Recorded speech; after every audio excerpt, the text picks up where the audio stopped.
મારું નામ નવનીતભાઈ ડાયાભાઈ બાલદિયા છે, ગામ બગદાણા, તાલુકો મહુવા, જિલ્લો ભાવનગર.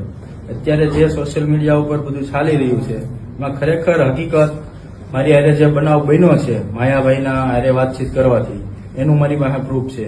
એના છોકરાએ મને કોલ કર્યો છે એનું મારી પાસે પ્રૂફ છે, જયરાજભાઈ. પછી એના ભાઈ રાજુભાઈ બોવડાના એમને પણ મને કોલ કર્યો છે, એનું પણ મારી પાસે પ્રૂફ છે.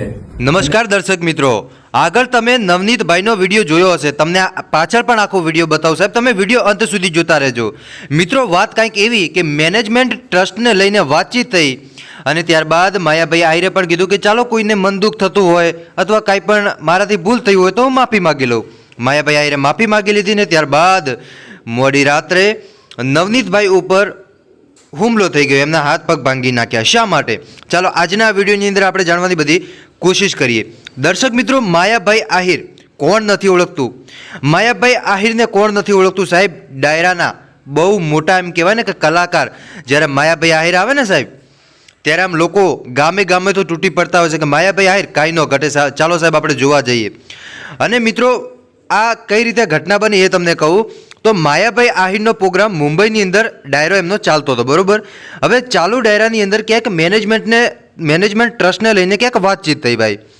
અને જ્યારે મેનેજમેન્ટ ટ્રસ્ટને લઈને વાતચીત થઈ ત્યારે મિત્રો નવનીતભાઈએ માયાભાઈ આહિરને ફોન કર્યો અને ત્યારબાદ કંઈક વાતચીત કરી છે. અને જે નવનીતભાઈ છે મિત્રો સરપંચના કંઈક સગાવાલા થાય છે, બરોબર. હવે ત્યાર પછી માયાભાઈ જોડે વાતચીત પણ કરી કે બગદાણામાં મેનેજમેન્ટ ટ્રસ્ટને લઈને તમે શું વાતચીત કરી. આમ ઘણી બધી વાતચીત કરીને ત્યાર પછી માયાભાઈ આહિરે પણ કીધું કે વાંધો નહીં, ચાલો એવું હોય તો હું માફીનો વિડીયો બનાવીને સોશિયલ મીડિયામાં નાખી દઉં. તો આપણા માયાભાઈ આહિરે સોશિયલ મીડિયામાં વિડીયો નાખી દીધો ભાઈ, બરોબર.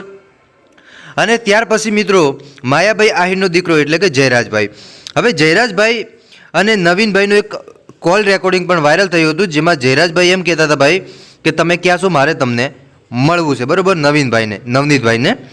ત્યારે દર્શક મિત્રો નવનીતભાઈ જાય છે ને પછી મિત્રો કંઈક વરના ગાડીને આવી બધી ઘટના આપણને સાંભળવા મળી રહી છે.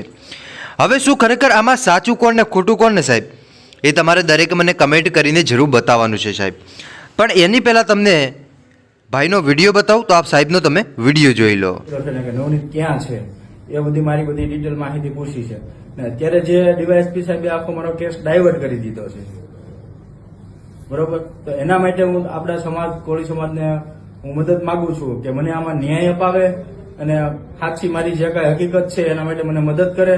અને આવતીકાલે 1/1/2026 અને હીરાભાઈ સોલંકી આવતીકાલે આવવાના છે 11 વાગે મહુવા ખાતે હનુમત હોસ્પિટલ. દરેક સમાજના આગેવાનોને, મિત્રોને, બધાને અમને સાથ સહકાર આપવા અહીંયા આવવું મારી નમ્ર વિનંતી છે.